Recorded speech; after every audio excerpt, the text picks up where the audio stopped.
Bonsoir à tous, j'espère que vous êtes encore une fois en forme et motivés. Aujourd'hui, on va aborder un nouveau format. Je vous propose qu'on décrypte ensemble les actualités dans le monde de l'automatisme du mois d'avril. Donc, pour ceux qui connaissent déjà la chaîne, vous savez que chaque jeudi, on se retrouve pour un live où on commente ensemble un sujet technique. Et là, j'ai eu cette idée-là de faire le dernier jeudi du mois, ce genre de revue-là, un peu de l'actualité, pour commenter ensemble les événements qui me semblent les plus marquants, hein. Évidemment, il y a beaucoup de choses qui se passent dans le milieu de l'industrie 4.0. Et donc, aujourd'hui, on va voir ensemble 4 actualités qui m'ont semblé intéressantes. Il y en a une qui concerne la version cloud de Ignition, une autre concernant le décret BACS pour les bâtiments, le suivi de consommation d'énergie. On va voir aussi le partenariat entre Control-X, donc Bosch Rexroth et puis Vago. Et puis on va regarder rapidement l'automate virtuel que Siemens est en train de sortir là. Et tout ça, on va l'aborder, pas tellement d'un point de vue constructeur, hein, parce que, comme vous savez, sur cette scène, je ne suis pas là pour faire la promo d'une marque, ou d'une autre. Si vous souhaitez savoir des détails d'ailleurs, le plus simple, c'est d'aller voir les représentants des constructeurs. Mais par contre, j'aborde ça du point de vue d'un intégrateur, voilà, qui s'intéresse aux événements marquants du milieu, en termes de, veille technologique, on va dire ça comme ça. Et du coup, voilà, je vous propose ce format-là. On va essayer de le tester aujourd'hui en quelques minutes et puis, vous me direz, si ça vous intéresse pour qu'on le fasse, fin du mois prochain, du coup, fin mai. Alors, donc on va tout de suite démarrer avec la première actualité qui me semble intéressante concernant la SCADA Ignition. Donc, Ignition, hein, pour ceux qui ne connaissent pas, c'est, un logiciel de supervision industrielle qui fait, aussi, beaucoup d'autres choses, en tout cas qui permet d'être, un peu une plateforme centralisée pour tout ce qui est données provenant des machines et qui dialogue avec tous les systèmes OT. Et donc, ce logiciel-là, qui est maintenant utilisé depuis plus de 20 ans dans l'industrie, est en train de sortir et a déjà sorti d'ailleurs une version cloud. Et là, on parle bien d'un mode SaaS, hein. On parle pas vraiment, enfin, on parle pas d'une infrastructure as a service qui serait juste déployée dans une VM. C'est vraiment des modules qui sont présents et qui ont été mis sur le marketplace de Azure et de AWS. D'ailleurs, pour l'Europe, l'annonce officielle a été faite là pendant le Hannover Messe en Allemagne. Et donc très intéressant, enfin, de mon point de vue, je ne sais pas si je me trompe, mais je crois que c'est la première fois qu'un logiciel SCADA, enfin qu'une solution SCADA est déployée en mode SaaS sur des marketplaces cloud publics, hein. Donc AWS, Azure, finalement des marketplaces assez bien implantés qui donnent leur approbation à cette solution-là, Ignition, pour avoir les modules. On va regarder ça rapidement, mais je trouve que c'est intéressant, et je crois que c'est une première à encourager d'ailleurs, hein. Donc on va suivre ça de très près, mais voilà, on va voir un peu ce que ça donne en termes d'utilisation. Donc là, on peut voir par exemple, là sur la marketplace de Azure, on a les différents modules. Sur AWS aussi, hein, avec notamment un descriptif de l'intégration. On voit qu'on peut déployer la même infrastructure qu'on aurait on-premise ou bien sur des serveurs internes à une entreprise, mais on peut le déployer en mode SaaS. Et sur AWS, avec un module qui est déjà pré-packagé, conteneurisé, prêt à déployer avec des instances de données. Voilà, donc c'est assez bien guidé, et je pense que ce mode Ignition Cloud sera quand même un facteur différenciant dans pas mal de projets. Globalement, moi, je pense à quelques avantages. Déjà, en termes de flexibilité du déploiement, on sait que les systèmes SCADA, c'est quelque chose parfois qui met beaucoup de temps à développer et à déployer, alors que là, pour le coup, on a quelque chose qui, en tout cas en termes d'infrastructure, on n'a rien à faire, on a juste à déployer l'application, tout est déjà prêt, il faut juste souscrire à l'environnement. Donc en termes de déploiement, ça sera beaucoup plus simple. On pourra envisager des infrastructures un peu hybrides avec une partie en edge au plus près des machines qui déploie ensuite les données au niveau du cloud où là, il y a un peu plus de traitement. On peut faire appel à des puissances de calcul ou bien des applications un peu plus évoluées parce que du coup, chez AWS ou Azure, on a énormément d'instances qui touchent à tout ce qui est intelligence artificielle, gestion des données de manière optimisée, Donc ça permet, voilà, avec Ignition dans le cloud, de pouvoir utiliser tout ça. Et quelque chose d'intéressant, c'est, je pense, ça va être concernant les maintenances, enfin les mises à jour. Les mises à jour, quand on a besoin de mettre à jour aujourd'hui une SCADA, on est obligé de venir sur le site du client, déjà faire des tests avant, venir sur place, le déployer, le valider, etc. Là, pour le coup, on pourra très bien, vu que l'instance tourne sur un espace cloud, faire les tests et les déploiements de manière beaucoup plus simplifiée pour les mises à jour. Donc ça, c'est vraiment voilà, des avantages que je trouve intéressants avec cette option-là. Donc, n'hésitez pas à regarder, hein, je vous mettrai les liens là pour aller voir tout ça en détail. Vous pourrez contacter évidemment, comme je disais, les différents représentants pour avoir plus d'infos, mais c'est intéressant. Sans compter évidemment, hein, enfin, vu qu'on parle de SaaS, l'avantage de coût, parce que du coup, on consomme uniquement, enfin, on ne paye uniquement que ce qu'on consomme. Et ça, c'est vraiment la force du modèle SaaS. À partir du moment où vous avez une connexion Internet solide, derrière, on peut vraiment exploiter au maximum les capacités de calcul du cloud. Donc ça, première actualité que je trouvais intéressante, hein, pour ce mois d'avril. Enfin, c'est quelque chose qui avait été déjà annoncé depuis longtemps, mais qui a été officialisé en Europe à Hannover Messe, là, qui s'est déroulé en avril. Donc je comptais revenir un peu là-dessus déjà pour commencer. Notre deuxième actualité que je trouve intéressante aussi, c'est le décret BACS, donc Building Automation Control Systems. Je vous le partage aussi parce que je pense que ça va être un sujet assez, assez présent dans le monde des intégrateurs là, dans les prochains mois, prochaines années. Donc, qu'est-ce qui nous dit ce décret BACS? Donc, vous avez le lien vers ce site-là qui est dédié vraiment à expliquer de quoi il s'agit. Donc, il s'agit des bâtiments tertiaires qui ne sont pas utilisés à des fins d'habitation, hein, donc du tertiaire non résidentiel. Et en fait, c'est voilà, une obligation légale que l'État met en place à compter du 1er janvier 2025.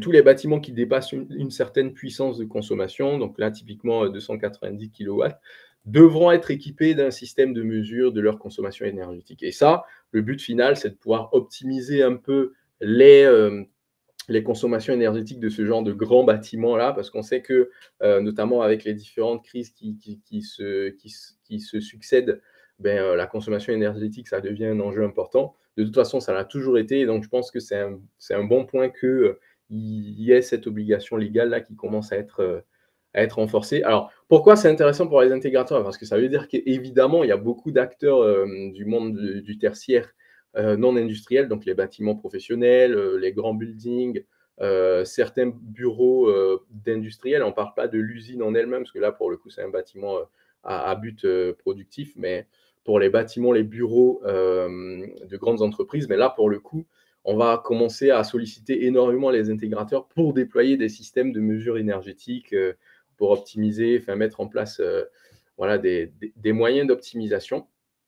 Donc ça va être intéressant. Le seuil légal qui a été défini, c'est 2025 pour les bâtiments de plus de 290 kWh et 2027 quand on est à 70 kWh de consommation, enfin de puissance nominale plutôt.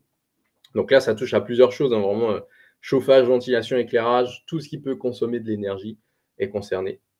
Donc n'hésitez pas à jeter un œil aussi à ce site-là pour avoir plus d'infos. Mais je pense que voilà, ça pareil, ça va être une source de projets assez conséquente là, dans les prochains mois. Alors, autre actualité que je voulais aborder avec vous, c'est un partenariat qui avait déjà été annoncé aussi, mais pareil, qui a été renforcé là, avec le salon Hannover Messe. C'est la collaboration entre Vago et ControlX Core, donc le fameux OS qui est développé par Bosch Rexroth. Donc, en quoi ça consiste? On va regarder ça ensemble. Donc, Bosch Rexroth avait développé déjà leur OS qui s'appelle ControlX Core. Donc, ControlX Core, c'est un peu ce qu'ils souhaitent avoir comme le système d'exploitation par excellence quand il s'agit de systèmes automatisés. Parce qu'aujourd'hui, tout ce qui est moyen de contrôle des machines, c'est déployé souvent sur un OS en base Windows. Et là, pour le coup, Rexroth a réfléchi à avoir un système d'exploitation qui soit nativement prêt pour être utilisé sur des machines. Et donc, ben, ils ont déployé ça pour l'instant sur des edge computers de leur fabrication. Et maintenant, pour étendre la chose et puis commencer à créer un peu d'interopérabilité, ben, ils souhaitaient déployer ça sur d'autres équipements. Et Vago a été ben, les premiers constructeurs à accepter de collaborer avec eux. Donc désormais, ben, soyez pas étonnés de retrouver ben, du Control X Core qui appartient à Rexroth sur du matériel Vago ou sur des edge computers ou bien sûr voilà, des contrôleurs de chez Vago. Globalement, ça serait intéressant à voir ce genre de partenariat parce que c'est un exemple, je pense, qui risque d'arriver de plus en plus, c'est-à-dire, vu que bah, certaines marques de composants sont déjà très présentes dans l'industrie, là, typiquement pour Vago, c'est le cas, ben, c'est très intelligent de la part de Bosch Rexroth de se dire ben, on va utiliser le matériel qui est déjà présent sur certains sites et juste déployer notre OS qui va rajouter de la puissance et puis des options, enfin des fonctionnalités là-dessus. Donc c'est intéressant, hein. Enfin, l'annonce a été passée à la fois côté Bosch et aussi côté Vago. Donc quelque chose que je voulais vous montrer aussi, c'est en termes d'architecture, ben, ça ne veut pas dire qu'on va complètement effacer, comment dire, l'utilisation des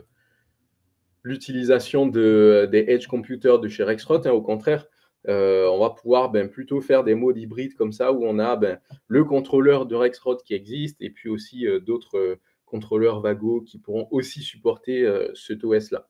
Et sur cet OS, ben, je vous laisserai regarder, mais Control XOR, en fait, le concept, c'est d'avoir une base comme ça conteneurisée sur laquelle on peut déployer plusieurs applications. Une application motion, une application pour du process control, pour de l'asservissement. En gros, il y a pas mal de fonctionnalités qui sont rendues possibles. Et tout ça en mode software, hein, c'est un peu le but de Control X-Core à la base, c'est de commencer à avoir des fonctionnalités qui ne soient pas dépendantes de l'installation d'un hardware spécifique à chaque fois qu'on veut rajouter des nouvelles options. Donc ça voilà, c'était une actualité pareil qui a été remise un peu au goût du jour pendant le salon Hannover Messe. Et puis ben, la dernière actualité, pareil, qui a aussi été renforcée là avec la présence de pas mal de monde en Allemagne, c'est le fameux automate S7500V de Siemens, donc en mode virtuel, hein. C'est ce qu'ils annoncent en tout cas. J'ai pas encore testé, mais l'idée, c'est d'avoir ben, un automate qui soit virtuel, voilà, qui ne soit pas dépendant d'un matériel physique comme on a habituellement. Et c'est intéressant aussi, c'est un peu dans la même veine que ce que je disais tout à l'heure, hein, des systèmes qui ne soient pas dépendants du matériel. On a vu récemment avec la pénurie électronique ce que ça peut engendrer, hein, d'être dépendant du matériel. Et là, pour le coup, avoir un automate qui puisse se déployer sur tout type de plateformes, finalement des systèmes IT classiques, hein, que ce soit des PC, des serveurs, etc., ben, ça va amener d'autres avantages. Typiquement, on va pouvoir ben, faire tourner une machine directement depuis un serveur informatique, depuis une station PC fixe ou d'autres systèmes d'ailleurs. Et ça va permettre, ben, par exemple, au lieu d'avoir à commander de nouveaux composants, ben, d'utiliser tout simplement le parc informatique qui existe déjà. Il y a énormément de PC ou de serveurs qui sont sous-utilisés ou qui sont utilisés vraiment au minimum de ce qui pourrait l'être. Et là, pour le coup, on va vraiment pouvoir déployer là-dessus utiliser cette capacité qui est là, qui est dormante, on va pouvoir l'utiliser pour contrôler les machines. Donc c'est intéressant aussi à suivre ça, un peu dans la même veine, hein, que ce qu'on disait tout à l'heure avec Rexroth, Control X-Core et puis Vago. Ben, là, des systèmes en base logicielle qui ne soient pas dépendants du matériel, c'est intéressant. Alors, évidemment, pour ceux qui connaissent déjà des systèmes comme Vago, Bekoff, hein, tout ce qui est basé sur du edge computer, donc base logicielle pour contrôler des machines, ils se diront ben ça existe déjà et c'est juste Siemens qui suit la tendance. Oui, mais c'est quand même une très bonne chose qu'un gros fabricant comme Siemens voilà, commence à se mettre à ce genre de fonctionnalités-là avec ben, de l'interopérabilité entre l'IT et l'OT. Une fois, de toute façon, ce qu'on observe chez les constructeurs qui ont leur automate en base logicielle, c'est que ben, on peut très bien dialoguer avec des systèmes informatiques, que ce soit des SCADA, des MES, des serveurs OPC. Enfin, ça simplifie énormément les choses plutôt que d'avoir à se connecter à un composant qui est dans une armoire électrique, etc. Donc là, vraiment, quelque chose d'intéressant à suivre. Et Et voilà, donc ça conclut un peu, notre 1er rendez-vous, d'actualité, automatisme industrie 4.0. J'espère que ça vous a plu. Dites-moi dans les commentaires, ce que vous en avez pensé et puis donc ça si ça vous a plu, ben, on continuera donc une fois par mois, hein, ça sera le dernier jeudi de chaque mois qui sera dédié à cette revue-là, des nouveautés, technologiques dans le domaine de l'industrie 4.0. Et puis les autres jeudis, ben, il y aura les lives classiques, hein, donc typiquement, jeudi prochain, je vous donne rendez-vous, ça sera un débat très intéressant. Vous pouvez voir, en détail sur la chaîne, mais on va parler de logiciels industriels. Est-ce qu'il vaut mieux partir sur une solution, qui est déjà standardisée ou bien une solution sur mesure? Donc il y aura un débat entre 2 experts de ce sujet-là, hein, donc Hervé Vincent qui a une société Camilab qui conçoit des logiciels sur mesure pour les industriels. Et puis Jean-Romain Bardet, que vous connaissez, hein, qui fait partie de la communauté qui déploie de la SCADA en cloud, donc SCADA as a service avec Scorpio. Donc ils vont nous apporter tous les deux des éléments pour savoir un peu dans quel sens s'orienter, hein, finalement, avec le choix de logiciel. Est-ce qu'on part sur du sur-mesure ou bien on part sur des solutions qui existent sur étagère? Bref, ça sera un débat intéressant, donc n'hésitez pas à vous connecter. Donc jeudi prochain, ça sera le 4 mai. Et puis, ben, au fur et à mesure des semaines, on continue, hein, la veille technologique ensemble pour progresser, de manière communautaire. Et puis, ben, une fois de plus, hein, merci à vous tous. Là, on vient de passer le seuil des 3 000 abonnés pour ceux qui n'ont pas remarqué. Donc la communauté commence à prendre de l'ampleur et puis, ben, il y aura, ben, comme je disais la dernière fois, des projets de plus en plus intéressants. J'en avais parlé, le live dernier que vous pouvez regarder aussi, où j'avais un peu mentionné les projets pour la suite. Bref, donc on se dit à jeudi prochain et puis, ben, je vous dis, bon week-end et bonne soirée.